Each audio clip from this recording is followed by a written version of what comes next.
Bonsoir à toutes et à tous, c'est Narisha News pour les récapitulatifs des actualités qui ont fait vibrer la RDC du lundi 13 avril 2026 au dimanche 19 avril 2026.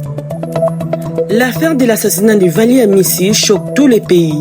L'entrepreneur sportif a été tué par balle et son corps sans vie a été retrouvé derrière l'hôtel Béatrice dans la commune de la Gombe.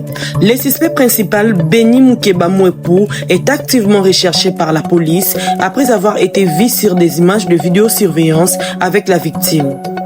Mardi 14 avril, motion de défiance déposée contre le vice-premier ministre de l'Intérieur, Jacques Chabani. L'auteur de la motion, le député Ladi Yangotikala lui reproche l'insécurité grandissante.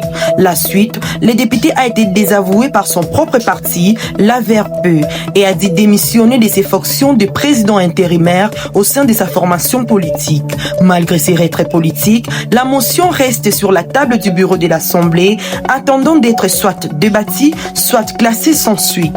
Mercredi 15 avril, l'actualité est marquée par une explosion des demandes d'asile des Congolais vers la Belgique. La ministre belge de l'Asile et de la Migration, Anne Van, a pris la parole sur ces sujets. Elle a déclaré que les demandes ont doublé en 2 ans, atteignant les chiffres et records de 2500 dossiers. Elle a été très claire, la Belgique va renvoyer chez eux tous ceux qui ne sont pas vraiment en danger de mort, car on ne peut pas obtenir l'asile juste pour chercher du travail. Jeudi 16 avril, le président Félix Tshisekedi, accompagné de la première dame, Denise Nyakero, ont participé à l'investiture du président congolais, Denis Sassou Nguesso. Une présence qui réaffirme la solidité des relations diplomatiques entre Kinshasa et Brazzaville. Vendredi 17 avril 2026. Un groupe de 15 personnes venant des États-Unis sont arrivés à Kinshasa. Il s'agit de migrants expulsés par le ZSA, principalement originaires d'Amérique latine. Ils ont été installés à Bibois dans la commune de la Sélé pour un séjour présenté comme temporaire. Samedi 18 avril, la première ministre Judith Suminwa était l'invitée de TV5 Monde. Elle s'est exprimée sur les dossiers des migrants logés à Bibois.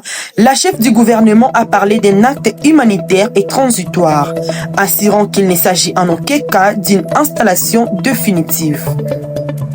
Dimanche 19 avril, on finit avec l'affaire Rebochulu qui s'écoule à toile aujourd'hui. Une vidéo virale montre un jeune homme se faire frapper violemment. Les détails qui choquent, les agresseurs portent une tenue militaire. Selon le rumeur qui circule, les jeunes hommes auraient volé de l'argent et ces hommes auraient agi sous les ordres de Rebochulu. Rien n'est encore confirmé, on ne sait pas officiellement qui a donné l'ordre, ni pourquoi ces hommes en uniforme ont agi ainsi. La population demande une enquête urgente pour identifier ces militaires et faire la lumière sur cette affaire. C'est tout pour les actualités qui ont fait vibrer la semaine en RDC. Abonnez-vous sur Narisha News pour ne rien rater et dites-moi en commentaire quelle actualité vous allez plus marquer.